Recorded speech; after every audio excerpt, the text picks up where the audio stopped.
السلام عليكم ورحمة الله.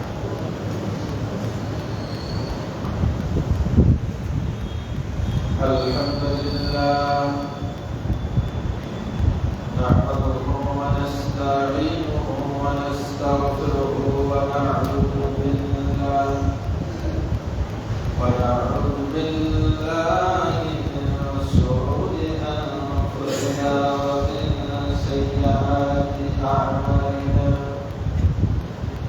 من يهده الله فلا مضل له ومن يضلله فلا هادي له. أشهد أن لا إله إلا الله وأشهد أن محمدا عبده ورسوله. أما بعد فأعوذ بالله من الشيطان الرجيم. بسم الله الرحمن الرحيم. قاف والقرآن المجيد بل عجبوا أن جاءهم منذر منهم فقال الكافرون هذا شيء عظيم. بارك الله لنا ولكم في القرآن العظيم ونفعنا وإياكم بالآيات وذكر الحكيم. إنه تعالى جواد كريم ملك رؤوف رحيم.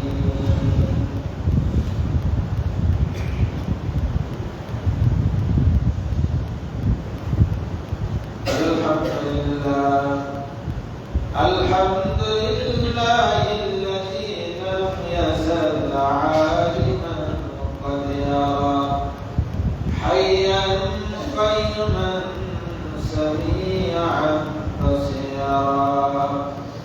أشهد أن لا إله إلا الله وأشهد أن محمدا عبده ورسوله. أما بعد فأعوذ بالله من الشيطان الرجيم. بسم الله الرحمن الرحيم. قال ربي إني ظلمت نفسي فاغفر لي فغفر له إنه هو الغفور الرحيم. যাবতীয় প্রশংসা মহান আল্লাহ সুবহানাহু ওয়া তাআলা শাহী দরবারে নিবেদন করছি যে আল্লাহ সুবহানাহু ওয়া তাআলা আমাদেরকে সালাতুল জুমা আদায়ের লক্ষ্যে অত্র বাইতুল ফালাহ জামে মসজিদে জমায়েত হওয়ার তৌফিক দান করেছেন। সকলেই সেই মহান মা'বুদের শুকরিয়া আদায় করি। সকলেই পড়ি আলহামদুলিল্লাহ। দরুদ পেশ করছি তাঁরই প্রেরিত মহামানব বিশ্ব মানবতার মহান শিক্ষক বিশ্বনবী নবী মুহাম্মদ রাসূলুল্লাহ সাল্লাল্লাহু তাআলা আলাইহি ওয়াসাল্লামের উপরে। সম্মানিত মুসলিমরা, আমরা গত জুমায় আলোচনা করছিলাম ভুল শিকারের সফলতা ও ব্যর্থতা নিয়ে, এর উপকারিতা অপকারিতা নিয়ে। আমরা এর বাকি অংশ আজকে শুনবো ইনশাআল্লাহ। আমরা গত জুমায় বলেছি রাসূল করিম সাল্লাল্লাহু আলাইহি ওয়াসাল্লাম ইরশাদ করেছেন, কুল্লু বানি আদম হত্যা প্রত্যেকটি আদম সন্তান ভুল ত্রুটির সাথে জড়িত। অখায়ুল খাত্তাইন আত-তাওয়াবুন, আর ওই ভুলকারীরাই উত্তম যারা ভুল করার পরে ভুলের উপরে অটল না থেকে তওবা করে আল্লাহ তাআলার কাছে ফিরে আসে তথা ভুলকে সংশোধন করে নেয়। এরাই হল উত্তম মানুষ, উত্তম আদম সন্তান। ভুল মানব জীবনের অবিচ্ছেদ্য অংশ। ভুল হবে। একমাত্র নবীগণ ছিলেন মাসুম, নিষ্পাপ। এছাড়া অন্যান্য মানুষদের ভুল হওয়াটাই স্বাভাবিক, কিন্তু অস্বাভাবিক তখনই লাগে যখন একজন মানুষ ভুল করার পরে তার কাছে এই মেসেজ পৌঁছানোর পরে যে এই আমলটা, এই কাজটা ভুল, ভুলকে ভুল স্বীকার না করে যখন এই ভুলটাকে বিভিন্ন কোরআন এবং হাদিসের অপব্যাখ্যা দ্বারা, কখনো যুক্তি তর্ক দ্বারা এটাকে বৈধতা দেওয়ার অপচেষ্টা করা হয়, তখন সেটা কুফরির পর্যায়ে চলে যায়। এজন্য সম্মানিত মুসলিম ইকরাম, আমরা এই চলমান খুতবার ধারাবাহিকে এই বিষয়টাই অবগত হতে যাচ্ছি বা অবগত করাতে যাচ্ছি। ভুল হওয়াটা স্বাভাবিক, কিন্তু যখনই ভুল বুঝতে পারবো তখন ভুলের উপর অটল না থেকে সামি'না ওয়া আতা'না, আমরা আল্লাহ তাআলা এবং তার রাসূলের বিধান শুনলাম, কোনো কিন্তু যুক্তি তর্ক ছাড়াই আমরা এটাকে মেনে নিলাম। এই মনোমানসিকতা তৈরি করার আল্লাহ সুবহানাহু ওয়া তাআলা আমাদের তৌফিক দান করুন, সকল করে আমিন। ভুল স্বীকারের উপকারিতা আমরা গত জুমায় আলোচনা করেছি। আমরা গত জুমায় যে পর্যায়ে রেখেছিলাম আলোচনা, সেটা হলো যে নবী আলাইহিস সালাতু সালাম তারা মাসুম, নিষ্পাপ, কিন্তু নবীগণ এসেছেন মানুষকে হেদায়েতের আলো পৌঁছে দিতে। মানুষ ভুল করবে, এই ভুল থেকে তারা কিভাবে কামব্যাক করবে, কিভাবে প্রত্যাবর্তন করবে, কিভাবে তারা আল্লাহর দিকে ফিরে আসবে, এজন্য আল্লাহ সুবহানাহু ওয়া তাআলা কখনো কখনো নবী আলাইহিস সালাতু সালামদের মাধ্যমে একটা শিক্ষণীয় বিষয় উপস্থাপন করেছেন। আমরা আদম আলাইহিস সালামের কথা গত জুমায় বলেছি। আমরা ইউনূস আলাইহিস সালামের কথা আমরা গত জুমায় বলেছি যে তাদের এই দৃশ্যমান ভুল থেকে তারা কিভাবে আল্লাহ তাআলার কাছে ফিরে গেছেন। আজকে আমরা নবীদের আলোতে একটি উপমা, উদাহরণ আমরা দেখতে চাই যে আমাদের নবীগণ কিভাবে তারা ভুলের উপর অটল না থেকে ভুল থেকে প্রত্যাবর্তন করেছে। আমি আবারও স্মরণ করাচ্ছি, এটা দ্বারা এটা ভাবার কোনো সুযোগ নেই যে নবীগণ ভুল করেছেন। আমাদের আকীদা পরিষ্কার থাকা দরকার। নবীদের ব্যাপারে আমাদের আকীদা, আমাদের বিশ্বাস স্বচ্ছ থাকা দরকার। নবীরা সবাই মাসুম, নিষ্পাপ, এদের কোনো ভুল গণনার মধ্যে নয়। তবে দৃশ্যমান যে কথাগুলো আলোচিত হচ্ছে, এগুলো উম্মাহকে শিক্ষা দেওয়ার জন্য আল্লাহ সুবহানাহু ওয়া তাআলা কর্তৃক একটা নমুনা, একটা উদাহরণ পেশ করা হয়েছে মাত্র। আজকে আমরা সূরা কাসাসের একটি আয়াত পড়েছি কুরবান প্রারম্ভে, সূরা কাসাস থেকে। এখানে আল্লাহ বিশিষ্ট পয়গম্বর হযরত মূসা আলাইহিস সালামের কথা আলোচিত হয়েছে। সূরা কাসাসের একেবারে মূসা আলাইহিস সালামের জন্ম বৃত্তান্ত থেকে একবারে ধারাবাহিক আলোচনা আছে। এর এক পর্যায়ে আল্লাহ সুবহানাহু ওয়া তাআলা বলছেন তার নবীর ঘটনা বর্ণনা করতে গিয়ে যে নবী মূসা আলাইহিস সালাম একদিন শহরে প্রবেশ করলেন। فدخل مدينة على حين غفلة من أهلها, যখন নগরীর মানুষেরা একটু অলস সময় পার করছিল, দুপুরবেলা খাওয়া দাওয়ার পরে ঘরে, বাইরে কোনো লোকবল ছিল না। এই অবস্থায় দুইজন মানুষকে তিনি মারামারি করতে দেখলেন। একজন মুসা আলাইহিস সালামের বংশের লোক, আর একজন শত্রু পক্ষের লোক, ফিরআউনের পক্ষের লোক। ফাস্তাগাসাহুল্লাযী মিন শিআতিহি আলাল্লাযী মিন আদুবিহি। মুসা আলাইহিস সালামের পক্ষের লোকটি মুসা আলাইহিস সালামের কাছে সাহায্য চাইলেন, ভাই দেখেন তো আমাকে এই ফিরআউনের লোকটি আমাকে অন্যায়ভাবে আমার ক্ষতি করতে চেষ্টা করছে। মুসা আলাইহিস সালাম পর্যবেক্ষণ করলেন, দেখলেন যে না, ফিরআউনের লোকেরই দোষ। তিনি তখন তাদেরকে বিরত করতে চাইলেন, ঝগড়াটা থামাতে চাইলেন। এই ঝগড়া থামাতে গিয়ে সাইয়েদনা মুসা আলাইহিস সালাম ফাওয়াকাযাহু মুসা, একটা চড় মারলেন, একটা আঘাত করলেন তাকে বিরত রাখার জন্য। কিন্তু আল্লাহ তাআলা ইশারা তাকাদা আলা, একটা চড়ে একটা আঘাতেই লোকটি মারা গেল। সম্পূর্ণ অনাকাঙ্ক্ষিতভাবে, অনিচ্ছাকৃতভাবে, ভাবনার অতীত মারা গেল। মুসা আলাইহিস সালাম তাৎক্ষণিক কি প্রতিক্রিয়া দেখালেন? আল্লাহ সুবহানাহু ওয়া তাআলা ওই কথাটা কোরআনুল কারীমে তুলে ধরছেন। ক্বালা হাযা মিন আমালিশ শাইতান ইন্নাহু আদুউম মুদিল্লুম মুবিন। এটা তো কোনো ভালো কাজ হলো না, এটা তো শয়তানের কাজ হয়ে গেল আমার দ্বারা। নিশ্চয় শয়তান মানুষের প্রকাশ্য দুশমন। এখন যেহেতু শয়তানের কাজ আমার দ্বারা হয়ে গেছে,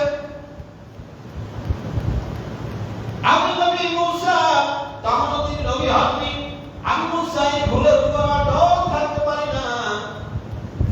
তিনি সঙ্গে সঙ্গে এই ভুল থেকে পরিত্রাণ পাওয়ার জন্য আল্লাহ রাব্বুল আলামিনের শরণাপন্ন হলেন। আল্লাহ রাব্বুল আলামিনের কাছে তওবা করলেন। আল্লাহ রাব্বুল আলামিনকে ডাকে ভুল থেকে পরিত্রাণের জন্য সাহায্য চাইলেন। আল্লাহ সুবহানাহু ওয়া তাআলা সূরা কাসাসের 16 নম্বর আয়াতের মধ্যে সে ঘটনাই তুলে ধরছেন। ক্বালা রাব্বি ইন্নী যালামতু নাফসি ফাগফিরলি। নবী মুসা আল্লাহ তাআলাকে ডাকতে বললেন, হে আমার রব, আমি আমার তার উপরে অনিচ্ছাকৃত জুলুম করে ফেলেছি। গন্ডগোল থামাতে গিয়ে একটি মানুষকে মার্ডার করে ফেলেছি। আল্লাহ বড় ভুল হয়ে গেছে, ফাগফিরলি। আল্লাহ দয়া করে তুমি আমাকে maaf করে দাও। নবী মুসা এমন ভাবে আল্লাহ রাব্বুল আলামিনের কাছে ভুল স্বীকার করলেন, আল্লাহ রাব্বুল আলামিন সাথে সাথে জবাব দিলেন, ফাগাফারা লাহু। আল্লাহ তাআলা নবী মুসা এই অনিচ্ছাকৃত গুনাহকে আল্লাহ maaf করে দিলেন। ইন্নাহু হুয়াল গফুরুর রহিম, কারণ আল্লাহ হচ্ছেন ক্ষমাশীল এবং দয়ালু। এই ঘটনার প্রেক্ষাপটে নবী মুসা ফিরআউন কর্তৃক যে শাস্তি আরোপিত হলো, সেখান থেকে তিনি সংকলিত হয়ে গেলেন। দীর্ঘ 10টা বছর তিনি মাদিয়ানে অবস্থান করলেন, আবার ব্যাক করলেন। লম্বা ঘটনা। আমাদের মূল শিক্ষার যে বিষয়টা, নবী মুসা আলাইহিস সালাম অনিচ্ছাকৃতভাবে একটা অপরাধের সাথে জড়িয়ে গেলেন। তিনি এটাকে বৈধতা দেওয়ার জন্য অস্বীকারমূলক কোনো কাজে জড়ালেন না। যেমন আমাদের সমাজে যে খুন খারাপিগুলো হয়, মামলা মোকদ্দমাগুলো হয়, কোনটা সত্য কোনটা অসত্য, আবার এগুলো কোর্টে এগুলো বিচারাধীন অবস্থায় যায়। প্রকৃত খুনি জানার পরেও নিষ্পাপ হওয়ার চেষ্টা করে। উকিলরা তাদের মিথ্যা ওকালতি শেখায়, মিথ্যা ওকালতির মাধ্যমে তাকে বাঁচানোর চেষ্টা করে। আল্লাহ সুবহানাহু ওয়া তাআলা এই মিথ্যা সাক্ষী, মিথ্যাবাদীকে, দোষীকে নির্দোষ প্রমাণিত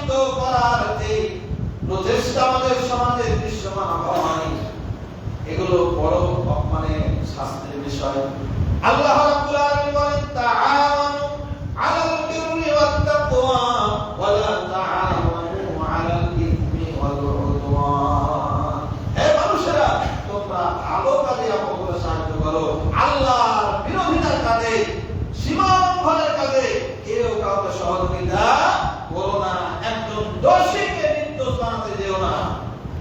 যে বলে আল্লাহ সুবহানাহু ওয়া তাআলা বলছেন, ফামান ইউজাদিলিল্লাহু ইয়াওমাল কিয়ামা, এই উকিলেরা কে আছে কিয়ামতের দিন তার প্রতিপত্তি করবে। আল্লাহর সামনে দাঁড়িয়ে এই মিথ্যাবাদীদের, এই দোষীদের পক্ষে দুনিয়াতে যে তোমরা ওকালতি করছো, এখন ডাইরেক্ট ওকালতির কথা ওয়াকিল এই শব্দটাই আল্লাহ তাআলা ব্যবহার করেছেন। কিয়ামতের দিন কে ওকালতি করবে তাদের পক্ষে। সুতরাং যারা আইন পেশার সাথে জড়িত তাদের উচিত কখনোই মিথ্যা মামলাকে মানে সত্যে পরিণত করার জন্য চেষ্টা না করা, যেটা সত্যের পক্ষে সেটার জন্য লড়া। মিথ্যাবাদীদের, খুনিদের, প্রকৃত খুনির পক্ষে কখনো ওকালতি করা উচিত নয়।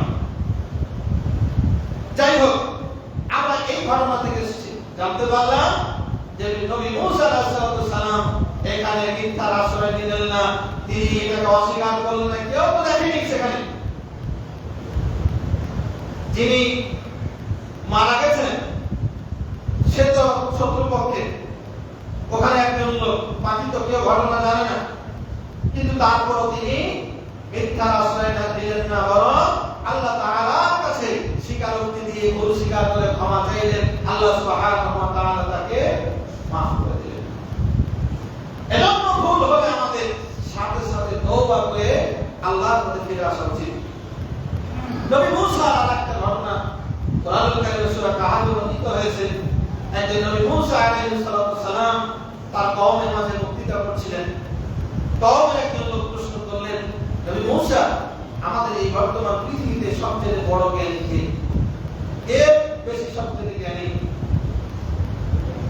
নবী মূসা চিন্তা করলেন, আমি নবী প্রেজেন্ট, আল্লাহর ওহী আমার কাছে আসে, সুতরাং আমার থেকে জ্ঞানী আর কে হতে পারে? তিনি সহজ মনে কোন এই নবুয়তের বিষয়টাকে মাথায় নিয়ে তিনি জবাব দিলেন যে আমি জ্ঞানী সবচেয়ে। এই অনাদি কাঙ্ক্ষিত এই ত্রুটি এটা আল্লাহর উপর ছেড়ে দেওয়া উচিত ছিল নবী মূসা। তার বলা উচিত ছিল যে আল্লাহ আ'লাম, আল্লাহ ভালো জানেন কে জ্ঞানী। কিন্তু যখন তিনি নিজেকে জ্ঞানী বলে জাহির করলেন, তখন আল্লাহর কাছে এটা পছন্দ হলো না। আল্লাহ সুবহানাহু ওয়া তাআলা বললেন, নবী মূসা, আপনার যে তার একজন জ্ঞানী ব্যক্তি আছে, যার সেখান থেকে শিক্ষা নিয়ে আসে। লম্বা ঘটনা আছে, হিজর আলাইহিস সালামের কথা সেখানে বর্ণিত আছে। এই শিক্ষা গ্রহণ করতে গিয়ে হিজর আলাইহিস সালাম যে নবী মূসাকে বললেন, আমার কাছে শিখতে পারবে, শর্ত যে আমি যা কিছু করব, আমি যা কিছু দেখাবো, কোনো প্রশ্ন করতে পারবেন না। স্বীকারোক্তি দিলেন, হ্যাঁ প্রশ্ন করব না। কিন্তু নবী মূসা আলাইহিস সালাম তিনবার তার এই প্রতিশ্রুতি ধরে রাখতে পারেননি। এমন কিছু কাজ হিজর আলাইহিস সালামের মাধ্যমে সংগঠিত হয়েছে, তিনি প্রতিবাদ না করে থাকতে পারেননি। তাকে আবার যখন স্মরণ করে দেওয়া হয়েছে যে আপনি তো কথা দিয়েছেন যত ধৈর্য ধারণ করবেন, কোনো প্রশ্ন করবেন না, করলেন কেন? তিনি ভুল স্বীকার করে আরো সামনে অগ্রসর হয়ে জ্ঞান শিক্ষা করতে চাইলেন। লম্বা ঘটনা আছে।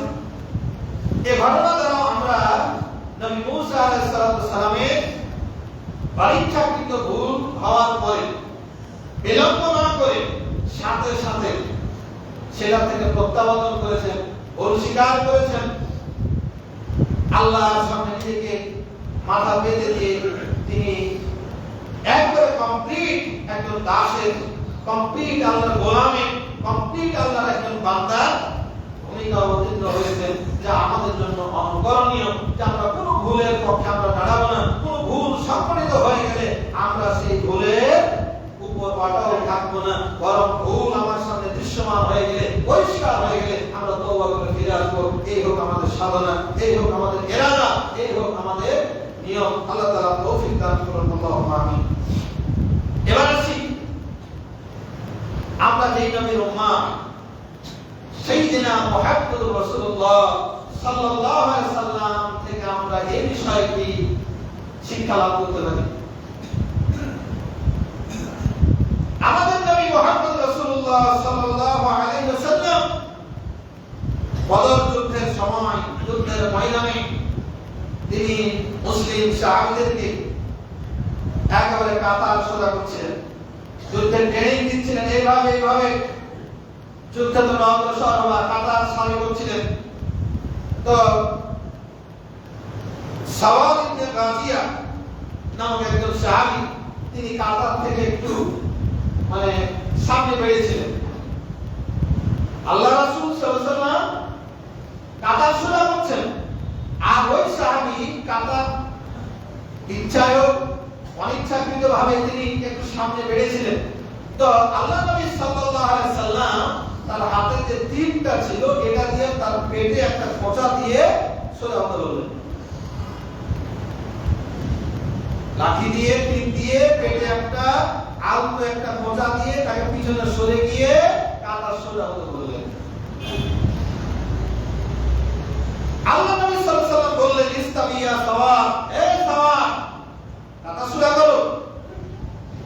তখন সাহাবী বললেন, ইয়া রাসূলুল্লাহ আওজাআতানি ওয়াকাদ বা'সাকাল্লাহু বিল হক ওয়াল আদল।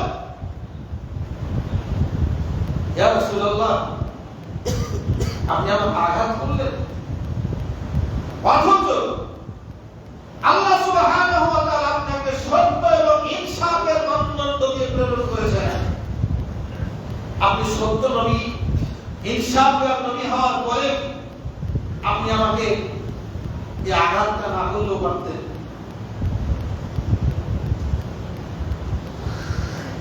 ফাকিদিনী সাহাবী একটা বিশাল নাম করে বসলেন, ইয়া রাসূলুল্লাহ, আমি এর প্রতিশোধ নিতে চাই। প্রতিশোধ কি? কোরআনের শিক্ষা হলো আল আইনু বিল আইন ওয়াল উযুনু বিল উযুন। কেউ যদি কারো চোখ কানা করে শাস্তি হলো কিসাস হলো, তার চোখ কানা করতে হবে। কেউ যদি তার হাত কেটে ফেলেন, তার শাস্তি হলো হাত কেটে ফেলা। অর্থাৎ কিসাসের যে বিধান, আমি আপনার কাছে কিসাস নিতে চাই। আপনি আমার পেটে আঘাত করেছেন, আমি আপনার পেটে আঘাত করতে চাই। নবী মুহাম্মদ রাসূলুল্লাহ সাল্লাল্লাহু আলাইহি সাল্লাম কি ধরনের নম্র উপস্থাপন করলেন। তিনি বললেন না, আমি নবীর বিরুদ্ধে প্রতিশোধ নিতে চাও, এই স্পর্ধা তোমাকে কে দেখালো? অথবা কোন সাহাবী প্রতিবাদ করলেন না, এই সাওয়াব, আল্লাহর নবীর প্রতিশোধ নিতে চাও, তুমি কে হে, তোমাকে দেখে নেব। নেতার পক্ষে চামচাম করলেন না, নেতার পক্ষে অনৈতিক আপনার সাহাবাই নাম রাদিয়াল্লাহু তাআলা আনহুম করলেন না। যেমন আমাদের সমাজে দেখা যায়, নেতা যদি ভুল করে ওই নেতার ভুলটাকে বৈধ করার জন্য নেতার কোনো কথা ছাড়াই এই চামচারা চামচামি করে নেতার ভুলটাকে বৈধ করার চেষ্টা করে বর্তমান সমাজে। চামচাদের দৌরাত্ম্য আমাদের সমাজে বেশি। এই চামচানো দলীয় অন্ধকার খেয়াল করা উচিত। আল্লাহ নবী সাহাবী রাদিয়াল্লাহু তাআলা আনহুমের বদরি সাহাবীদের দিকে, যাদের অতীতের মুনাফিক, বর্তমানে মুনাফিক, ভবিষ্যতের মুনাফিক, এই বদর যুদ্ধে অংশগ্রহণ করার কারণে এই নিষ্পাপ সাহাবীগণ দেখছেন একজন তাদের সাথী আল্লাহর নবীর বিরুদ্ধে প্রতিশোধ নিতে যাচ্ছে, কিন্তু তারা সবাই চুপ। কারণ তারাও খেয়াল করলেন নবী আলাইহিস সালাম যে আঘাতটা করেছেন, এটা মানবিক দৃষ্টিকোণ থেকে হয়তো ঠিক হয়। আল্লাহ নবী সাল্লাল্লাহু আলাইহি ওয়াসাল্লাম কাল বিলম্ব না করে ফাকাশাফা রাসূলুল্লাহ সাল্লাল্লাহু আলাইহি ওয়াসাল্লাম ফি বাতনিহি, আল্লাহ নবী মুহাম্মদ রাসূলুল্লাহ সাল্লাল্লাহু আলাইহি ওয়াসাল্লাম তার পেটের উপর থেকে তার জামাটা সরায় নিয়ে সাহাবী সাওয়াদ ইবনে গাজিয়ার দিকে আগায় দিলেন পেটটাকে, আর বললেন, গাজিয়ারে, আমি মানুষ হিসাবে তোমাকে তিনবার আঘাত করেছিলাম, আঘাত করা আমার উদ্দেশ্য ছিল না। তুমি আঘাত করবে এটা আমি বুঝতে পারি নাই। আমি চেয়েছিলাম তোমার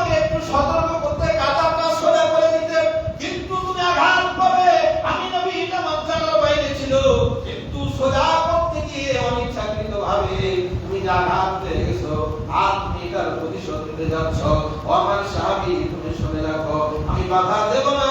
যেহেতু তুমি দাবি করেছো আমি ইনসাফ প্রতিষ্ঠার জন্য আমি নবীর দুনিয়া আবির্ভূত হয়েছে, আমার সাহাবী দেরি করো না, দেরি করো না, কারণ দেরি করার আগেই যদি আমার মওত হয়ে যায় আল্লাহর আদালতে আমি মুহাম্মদ সাল্লাল্লাহু আলাইহি ওয়াসাল্লাম জবাব দিতে পারবো না। তাড়াতাড়ি নাও, প্রতিশোধ নিয়ে নাও।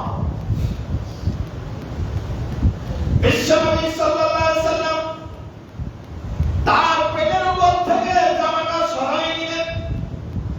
সাহাবী সাওয়াদ ইবনে নাদিয়া বিলম্ব না করে তার দুই ঠোঁটটা আগায় দিয়া বিশ্বনবী মুহাম্মদ রাসূলুল্লাহ সাল্লাল্লাহু আলাইহি ওয়াসাল্লামের পেটে আলতো একটা চুম্বন করলেন। সবাই স্তব্ধ। বিশ্বনবী আশ্চর্য হয়ে গেলেন। সাহাবী তুমি না বললে তুমি আমাকে আঘাত করবে, প্রতিশোধ দিবে, কিন্তু তুমি কি করলে? প্রতিশোধ না নিয়ে তুমি আমার পেটে চুম্বন করলে, কারণটা কি?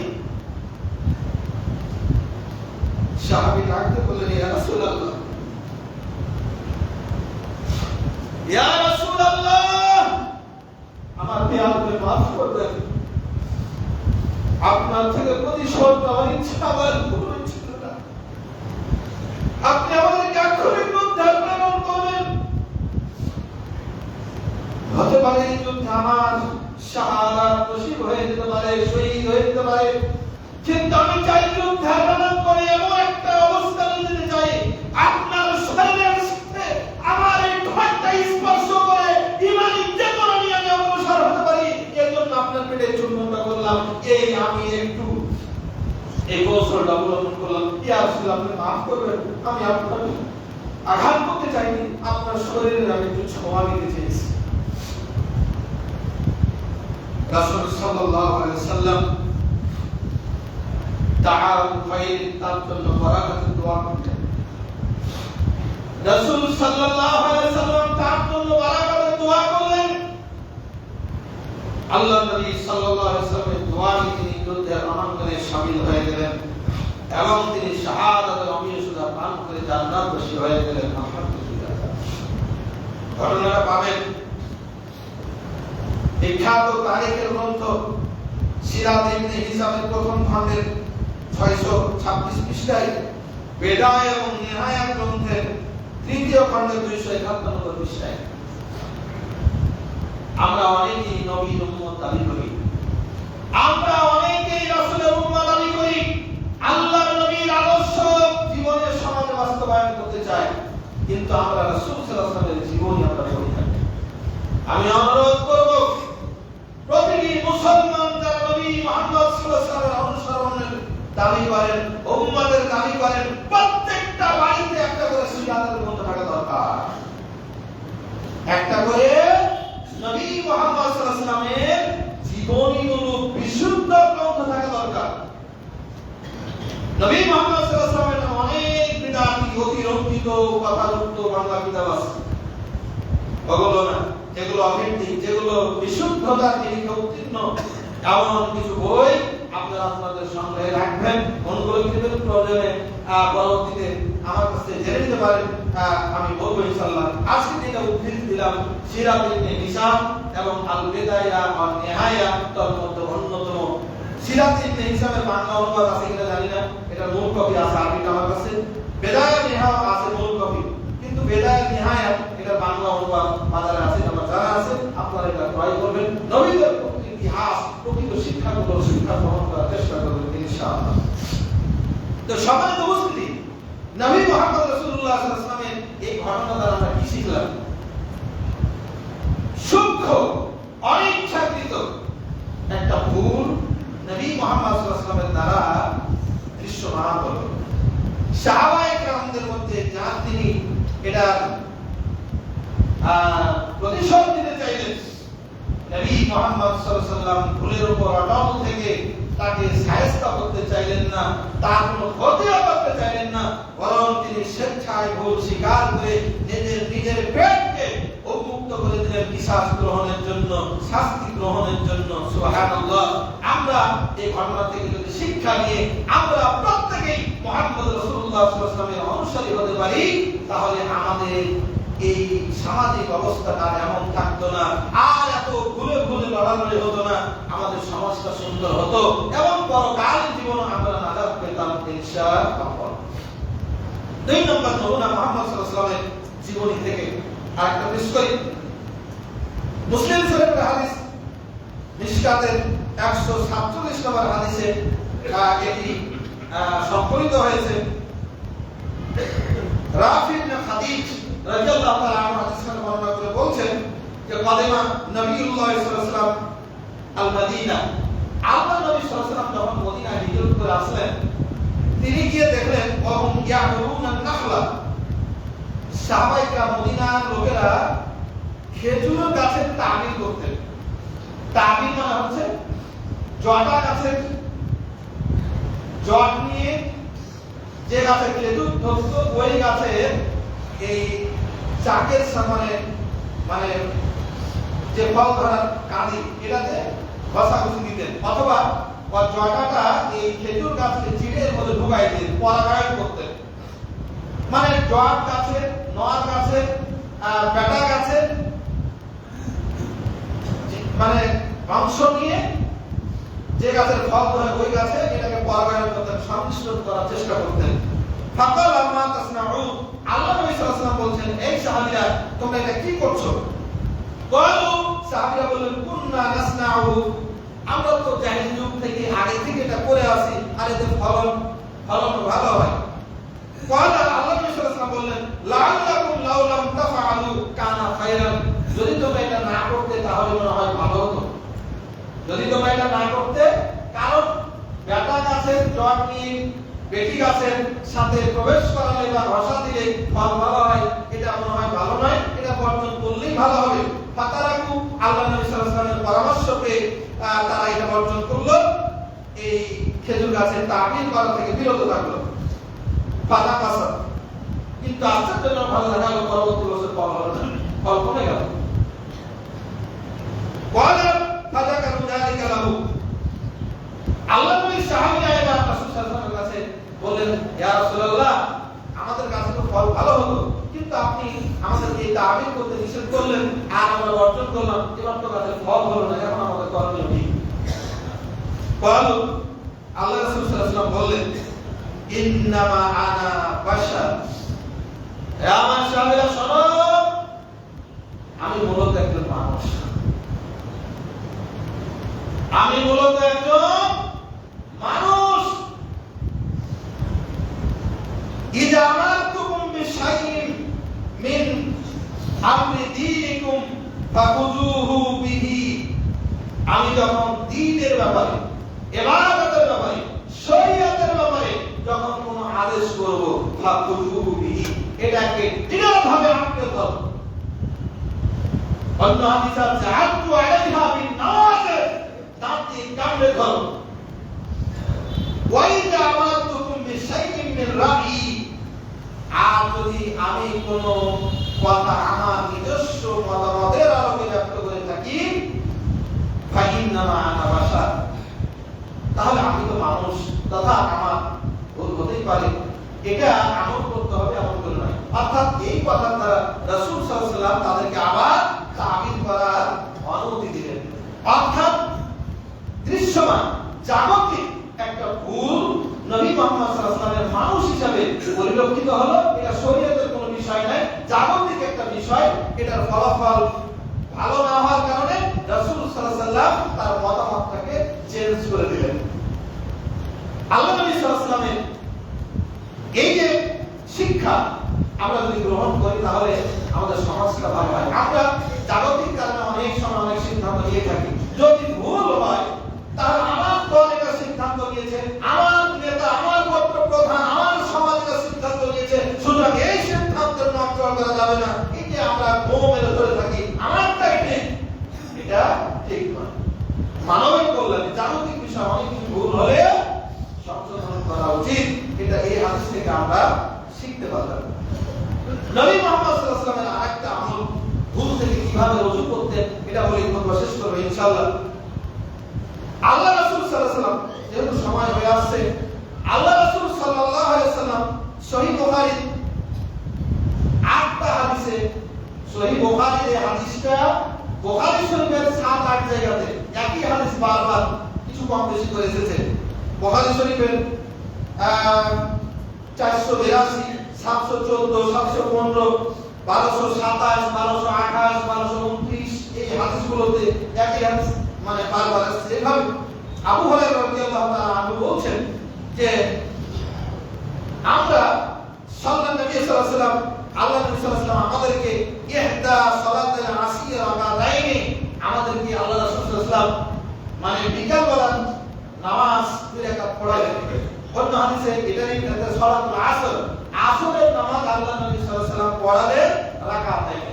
আল্লাহ নবী সাল্লাল্লাহু আলাইহি ওয়াসাল্লাম একদিন আসরের নামাজে ইমামতি করছেন, নামাজে 4 রাকাত না পড়ে 2 রাকাত পড়ে সুম্মা সাল্লামা, নবী সাল্লাল্লাহু আলাইহি ওয়াসাল্লাম সালাম ফিরিয়ে দিয়েছেন।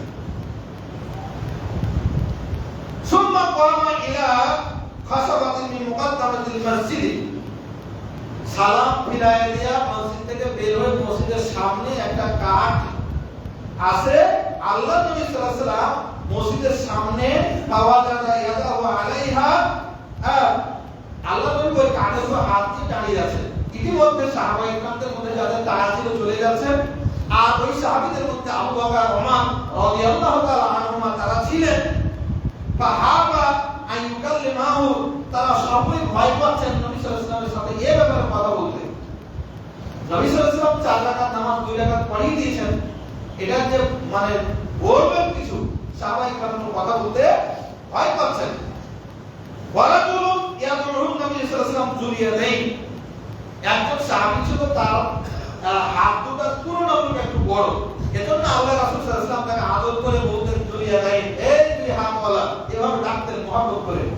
তো এই জুলিয়া দেন সাহাবী আল্লাহ নবী সাল্লাল্লাহু আলাইহি ওয়াসাল্লাম যেহেতু তাকে একটু বেশি ভালোবাসেন, মহব্বত করেন, এই যে আমরা অনেকেই সমবয়সী বা ছোটদেরকে অনেকেই তুই বলি, আর সবকে কিন্তু তুই বলা যায় না, যার সাথে একটু মহব্বত বেশি, আন্তরিকতা বেশি, তাকে কিন্তু তুই বলে একটু রসিকতা করা যায়। রসিকতা তো সবার সাথে করা যায় না। তো জুলিয়াদাই কে আল্লাহ রাসূল সাল্লাল্লাহু আলাইহি ওয়াসাল্লাম যখন একটু মহব্বত করতেন, একটু রসিক করে তাকে দুই হাত ধরা বলে ডাকতেন, তিনি সাহস করে বললেন, ইয়া রাসূলুল্লাহ আনাসিতা আনকুসা, আপনি কি আসরের নামাজ ভুল করেছেন? না আল্লাহ তাআলা আসরের নামাজ কমিয়ে দিয়েছেন, 4 রাকাত ছিল, আল্লাহ ওহী দিয়ে 2 রাকাত করে দিয়েছেন, এমন কি কিছু ঘটেছে নাকি? ফাকাল আল্লাহ নবী সাল্লাল্লাহু আলাইহি ওয়াসাল্লাম বললেন, লা আনসা ওয়া লাম তুকসার, আমি ভুলও করিনি, নামাজ কমানো হয়নি। সাহাবী বললেন, ইয়া রাসূলুল্লাহ, না নামাজ 2 রাকাত হয়েছে। এবার আল্লাহ নবী সাল্লাল্লাহু আলাইহি ওয়াসাল্লাম উদ্যোগে আবু বকর, ওমর, অন্যান্য সাহাবায়ে কেরাম রাদিয়াল্লাহু আনহুম যারা ছিলেন তাদেরকে জিজ্ঞেস করলেন, ব্যাপার কি? জুলিয়াদের কি বলে? বলেন, হ্যাঁ রাসূলুল্লাহ সালাত 2 রাকাত হয়েছে। আল্লাহ নবী সাল্লাল্লাহু আলাইহি ওয়াসাল্লাম আমাদের মতো করে ইমাম না, যে আমরা যদি ভুল করি, আমাদের ভুল যদি ধরিয়ে দেওয়া হয়, তখন আমরা বাপদাদা দোয়া দেই, আরে আমার মতে আপনি এত বড় ভুল, আমি ভুল করতে পারি না, তোমরা আমার ভুল ধরছো, আমার কথা বলেন, যেমনটা আমরা বলে থাকি। নাউযুবিল্লাহ, আমরা ভুলের মধ্যে মনে করি, আমাকে কেউ যদি বলে আমি ভুল স্বীকার করতে চাই না, এই তো আমাদের ইমামদের অবস্থা। তো আল্লাহ নবী সাল্লাল্লাহু আলাইহি ওয়াসাল্লাম থেকে আমাদের ইমামদের শিক্ষা নেওয়া উচিত, আল্লাহ রাসূল সাল্লাল্লাহু আলাইহি ওয়াসাল্লাম কিভাবে ভুল থেকে প্রত্যাবর্তন করতেন। তিনি আল্লাহ রাসূল সাল্লাল্লাহু আলাইহি ওয়াসাল্লাম সাহাবাদেরকে বললেন, সাহাবীরা জুলিয়াদের যা বলছে কি ঠিক? সাহাবারা বললেন, ইয়া রাসূলুল্লাহ ঠিক, আজকে 2 রাকাত সালাত হয়েছে। আল্লাহ নবী সাল্লাল্লাহু আলাইহি ওয়াসাল্লাম বললেন, চলো চলো চলো তাড়াতাড়ি ঢুকো, মসজিদে ঢুকো। আবার মসজিদে সকল ফিরিয়ে নিয়ে আসলেন, ফাসাল্লা রাকাতাইনে, এরপরে যে 2 রাকাত ছুটে গিয়েছিল, এই 2 রাকাত সালাত আল্লাহ রাসূল সাল্লাল্লাহু আলাইহি ওয়াসাল্লাম পড়লেন, সুম্মা সাল্লামা, এরপরে সালাম ফিরালেন, সুম্মা কাব্বারা, সালাম ফিরিয়ে আবার তাকবীর দিলেন, ফাসাজাদা, এরপরে সিজদা করলেন, মিসলা সুজুদিহি আও আতওয়ালা, আগের সিজদা থেকে একটু বড় বেশি অথবা অত সমান। সুম্মা রাফা রাসাহু, এরপরে মাথা উঠালেন, সুম্মা কাব্বারা, এরপরে তাকবীর দিলেন, সুম্মা রাফা রাসাহু, এরপরে সিজদা দিলেন, সুম্মা সাজাদা, এরপরে সিজদা করলেন আগের সিজদার সমান অথবা তার চেয়ে বেশি, এরপরে তিনি সালাম ফেরালেন। এখানে এই ভুল থেকে শিক্ষার জন্য সাহু সিজদা, নামাজ যদি ভুল হয় কি কিভাবে সংশোধন করবেন তার একটা প্রক্রিয়া আলোচনা করা হয়েছে বুখারী শরীফের হাদিসে। অর্থাৎ নামাজ 4 রাকাত বিশিষ্ট নামাজ অথবা 3 রাকাত বিশিষ্ট নামাজ অথবা 2 রাকাত বিশিষ্ট নামাজ অর্ধেক পড়ে বা কিছু অংশ করে সালাম ফিরিয়ে দিয়েছে, তাহলে এটা সংশোধনের উপায় হলো, মন দিয়ে শুনবেন, এটা কিন্তু আমাদের প্রায় ঘটে থাকে। সকলকে মনোযোগ দিয়ে অনুরোধ করছি, যদি নামাজে ভুল হয়ে যায় যে নামাজ 4 রাকাত বিশিষ্ট নামাজ 2 রাকাত পড়ে বা 3 রাকাত পড়ে সালাম ফিরিয়ে দিয়েছেন, সালাম ফিরানোর পরে যদি ভুল পরিলক্ষিত হয় বা এটা বুঝতে পারা যায়, তাহলে সংশোধন করার নিয়ম হলো অবশিষ্ট নামাজ 1 রাকাত হোক 2 রাকাত হোক 3 রাকাত হোক যা ছুটে গেছে বা পড়া হয়নি ওই নামাজটা আবার পড়ে নিয়ে সালাম ফিরে দিবেন, সালাম ফিরে দিতে হবে। এরপরে এক্সট্রা ভাবে 2টা সাজদা দিয়ে সালাম ফিরে দিতে হবে। ওই পরের 2 রাকাতের সাথেই সৌসিজদা না, এই হাদিসে বলা হলো সালাম ফিরায় দিয়া এক্সট্রা ভাবে আরো 2টা সালাম দিয়ে আবার সালাম ফিরাতে হবে, এটা একটা পদ্ধতি। আরেকটা হাদিসে আছে যদি কমের ক্ষেত্রে এক্সট্রা নামাজের যে 2 রাকাত পড়লে ওই 2 রাকাতের সালাম ফিরার আগেই 2টা সাজদা দিয়ে সালাম ফিরানো। এই অবস্থায় 2টা পদ্ধতি হাদিস দ্বারা স্বীকৃত। এক, ছুটে যাওয়া নামাজটা পড়ে নিয়ে সালাম ফিরার আগে 2টা সাজদা দিয়ে সালাম ফিরা, অথবা সালাম ফিরায়া দিয়া পরে এক্সট্রা 2টা সিজদা দেওয়া, 2টা পদ্ধতি। সহসিজদার আরো যে 2টা পদ্ধতি হাদিসে আছে সেটা হলো মিশকাত শরীফের 1015 নম্বর হাদিস, নামাজের মধ্যে আপনার সন্দেহ হলো, একটা সালাম দিবেন না 2টা বলছি, কমপ্লিট করছি। নামাজের মধ্যে কোনো সন্দেহ তৈরি হলো, নামাজের মধ্যে 3 রাকাত হলো না 4 রাকাত হলো, এমন যদি হয় তাহলে যেটা ইমাম সাহেবের কি হবে, সন্দেহের যেটা বিশুদ্ধ মনে হবে সেটা বলবেন। অথবা যদি মুক্তাদি কর্তৃক লোকমা আছে, আমরা লোকমার ক্ষেত্রে আল্লাহু আকবার বলি, ইমামকে যদি উঠাতে হয় আল্লাহু আকবার বলি, ইমামকে বসাতে হলে সুবহানাল্লাহ বলি। এই পদ্ধতি ঠিক নয়। ইমামকে উঠান আর বসান সকল ক্ষেত্রেই সুবহানাল্লাহ বলতে হবে। আল্লাহু আকবার বলার একটা জাল জয়ী ভিত্তিহীন কোনো বর্ণনা কোনো কিতাবে নেই, এগুলো লৌকিকতা। আল্লাহু আকবার বলার কোনো হাদিস নাই, এমনকি কোনো জাল জয়ী ভিত্তিহীন কোনো ধরনের কোনো মতভেদ নাই, আর অস্তিত্ব নাই, অথচ এটা আমাদের সালাতে ঢুকে আছে। তাহলে আজ থেকে খেয়াল রাখবো, ইমাম যদি ভুল করে তাহলে লোকমা দেব সুবহানাল্লাহ বলে। আর তাসবিহুল লিররিজাল ওয়া তাসবিহুল লিলমারআত, পুরুষ সুবহানাল্লাহ বলে লোকমা দেবে, আর জামাতে যদি মহিলা থাকে তাহলে হাততালি দিয়ে লোকমা দেবে। তাহলে জামাতে একই জামাতে মহিলা শরীক থাকবে, এই হাদিস দ্বারা এটা প্রমাণিত হয়ে যায়। তো সম্মানিত উপস্থিতি, তাহলে এই ক্ষেত্রে সন্দেহ তৈরি হলে কোনো ওয়াজিব ছুটে গেলে তাহলে সালাম ফেরার পূর্বে 2টা সাজদা দিয়ে সালাম ফেরাবে, এটা হলো দ্বিতীয় নিয়ম। তৃতীয় যেটা নিয়ম সেটা সহিহ বুখারী ও মুসলিমের হাদিস, মিশকাত শরীফের 1016 নম্বর হাদিসে এসেছে, আল্লাহ রাসূল সাল্লাল্লাহু আলাইহি ওয়াসাল্লাম সাল্লাত যুহরা খামসান, আল্লাহ নবী সাল্লাল্লাহু আলাইহি ওয়াসাল্লাম জোহরের নামাজ 5 রাকাত পড়ে ফেলেছেন। ফাকির আল্লাহ নবী সাল্লাল্লাহু আলাইহি ওয়াসাল্লামকে বলা হলো আসিদা ফি সালাত, আগের মতই 5 রাকাত পড়া হয়ে গেছে, আল্লাহ নবী সালাম ফিরিয়ে দিয়েছেন, বলেন ইয়া রাসূলুল্লাহ নামাজকে আজকে আল্লাহ তাআলা কি নামাজ 5 রাকাত করে দিয়েছেন নাকি? তো ব্যাপারটা কি? তো বললেন যে এই জায়গা এই 5 রাকাত পড়া হয়েছে। আল্লাহ নবী সাল্লাল্লাহু আলাইহি ওয়াসাল্লাম বললেন চলো আমরা এখন এই ভুলটার জন্য 2টা সাজদা করি। 5 রাকাত যেহেতু হয়ে গেছে, সুতরাং এখন কাজ হলো শুধুমাত্র 2টা আল্লাহু আকবার বলে 2টা সিজদা দিয়ে সালাম ফেরানো, বাস। তাহলে এই ভুলে সংশোধন হয়ে যায়। আমাদের সমাজে বহুল প্রচলিত একটা পদ্ধতি আছে, আত্তাহিয়াতু দুরূদ শরীফ দোয়া মাসুরা পড়ার পরে ডান দিকে একটা সালাম ফিরায় দিয়া আবার আত্তাহিয়াতু দুরূদ শরীফ দোয়া মাসুরা পড়ে আবার 2টা কি বলে যে সিজদা দিয়ে সালাম ফেরানো। এই যে পদ্ধতিটা মানে আমাদের সমাজে চালু আছে, অনেকে এটা আমল করে। এই পদ্ধতিতে আত্তাহিয়াতু দুরূদ শরীফ দোয়া মাসুরা পড়ে ডান দিকে শুধু সালাম ফিরিয়া আবার আত্তাহিয়াতু দুরূদ শরীফ দোয়া মাসুরা পড়ে আবার 2টা সিজদা দিয়ে সালাম ফেরা, এই বর্ণনা আমি তন্ন করে কোনো বহুক্ষণ প্রায় ঘন্টা সময় ধরে হাদিসের কিতাবগুলো খুঁজলাম, এর রেওয়ায়তটা পাই কিনা। কিন্তু আমি ব্যর্থ হলাম। আমার এলেমের মিসকিন আমি, আমার ওই পরিধি নাই, পাইনি আমি। যারা এই আমলটা করেন বা আমার এই আলোচনা অনলাইনে যাবে, আমি অনুরোধ করবো যদি কারো কাছে এই তথ্যটা থাকে, এই আমলটা কোন হাদিসে, আমি নাই বলবো না, এই হাদিসটা আমি জানি না বলে নাই এই কথা আমি বলবো না। কোন হাদিস আছে যদি কারো জানা থাকে এবং থাকলে সেটা সনদের মানটা কেমন এটা যদি জানাতেন তাহলে আমিও আমল করতাম ইনশাআল্লাহ। আমি বহুবার বলেছি মতভেদযুক্ত মাসাইলের ক্ষেত্রে যেটা তুলনামূলক বেশি ভালো, যেটা বেশি উত্তম, আমি সেটাই আমল করার পক্ষে।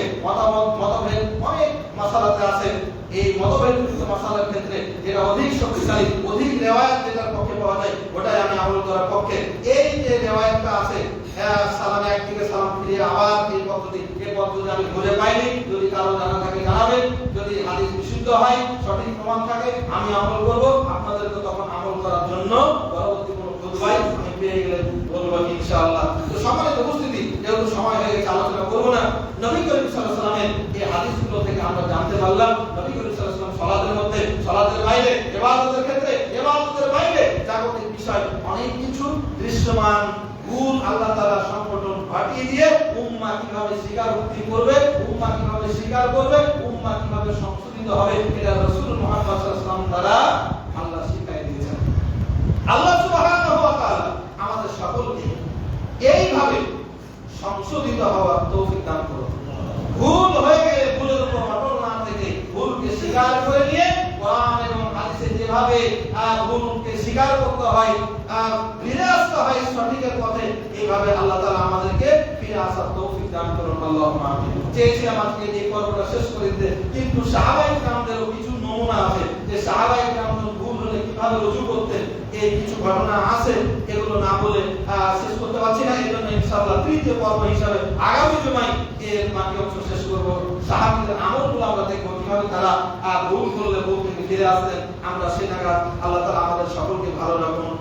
আল্লাহ সুবহানাহু ওয়া তাআলার কাছে দোয়া করি, আল্লাহ তুমি আমাদেরকে ভুলের ঘটনা না থেকে, ভুলের উপরে প্রতিষ্ঠিত না থেকে, ভুল যদি সংশোধিত হয়ে যায় আল্লাহ ভুলকে সংশোধন করে নেওয়ার তুমি তৌফিক দান করো। আল্লাহ আমরা মানুষ হিসেবে আমাদের পাহাড় সম পাপ আছে, এই পাহাড় সম পাপগুলোকে আল্লাহ তুমি মাফ করে দাও। আল্লাহ রাসূল সাল্লাল্লাহু আলাইহি ওয়াসাল্লাম বলেছেন ফরজ সালাতের পরে, ফরজ সালাতে সালাম ফেরার পরে কেউ যদি 33 বার সুবহানাল্লাহ, 33 বার আলহামদুলিল্লাহ, 33 বার আল্লাহু আকবার, একবার লা ইলাহা ইল্লাল্লাহ ওয়াহদাহু লা শারীকা লাহু লাহুল মুলকু ওয়া লাহুল হামদু ওয়া লা কুল্লি শাইইন কাদির, অথবা 34 বার আল্লাহু আকবার বলে তার অপরাধ যদি পাহাড় সম হয়, সমুদ্রের ফেনা তুল্য হয়, আল্লাহ তাআলা বলেন আমি সব মাফ করে দেব। এজন্য ফরজ সালাতে সালাম ফেরার পরে অনুরোধ করব মাসনুনদের ফজিলতপূর্ণ জিকির এবং দোয়াগুলো আছে এগুলো আমল করবেন। এই যে এখানে আমাদের একটা চার্ট সামনে টাঙানো আছে, এখান থেকে আপনারা মোবাইলে ছবি তুলে নিয়ে গিয়ে অথবা এখানে দাঁড়িয়ে থেকে অথবা বাজার থেকে সংগ্রহ করে নিয়ে আপনারা এগুলো আমল করার চেষ্টা করবেন। আল্লাহ সুবহানাহু ওয়া তাআলা আমাদের সকলকে গুনাহ মাফের সকল ওসিলাগুলো অবলম্বন করার তৌফিক দান করুন। আল্লাহুম্মা আমিন। রব্বানা আতিনা ফিদ দুনিয়া হাসানাতান ওয়া ফিল আখিরাতি হাসানাতান ওয়া কিনা আযাবান্নার। আয় আল্লাহ ইবাদত করার দান নসিব তুমি কবুল করো। এখানে যারা দান করেছেন করছেন করবেন, আল্লাহ সবার দান তুমি কবুল করো। খাস করে আমাদের আল্লাহ মুসলিমউদ্দিন সাহেব ভাই সাহেব তিনি 500 টাকা দিয়েছেন, তার মনের উদ্দেশ্য তুমি কবুল করো। আরেকজন সোহেল তার খালু মারা গেছে এই জন্য 200 টাকা দিয়েছে, আল্লাহ এই দান তুমি কবুল করে তার খালুকে তুমি জান্নাত নসিব করো। এইভাবে আমরা যারা গোপনে দান করবেন সবার দানকে আল্লাহ তাআলা তাদের নিজ নিজ উদ্দেশ্য পূরণের জন্য যেন আল্লাহ কবুল করেন। আল্লাহুম্মা আমিন। রব্বানা আতিনা ফিদ দুনিয়া হাসানাতান ওয়া ফিল আখিরাতি হাসানাতান ওয়া কিনা আযাবান্নার। রব্বানা তাকাব্বাল মিন্না ইন্নাকা আনতাস সামিউল আলিম ওয়া তুব আলাইনা ইন্নাকা আনতাত তাওয়াবুর রাহিম। সুবহানা রাব্বিকা রাব্বিল ইজ্জাতি আম্মা ইয়াসিফুন ওয়া সালামুন আলাল মুরসালিন ওয়ালহামদুলিল্লাহি রাব্বিল আলামিন।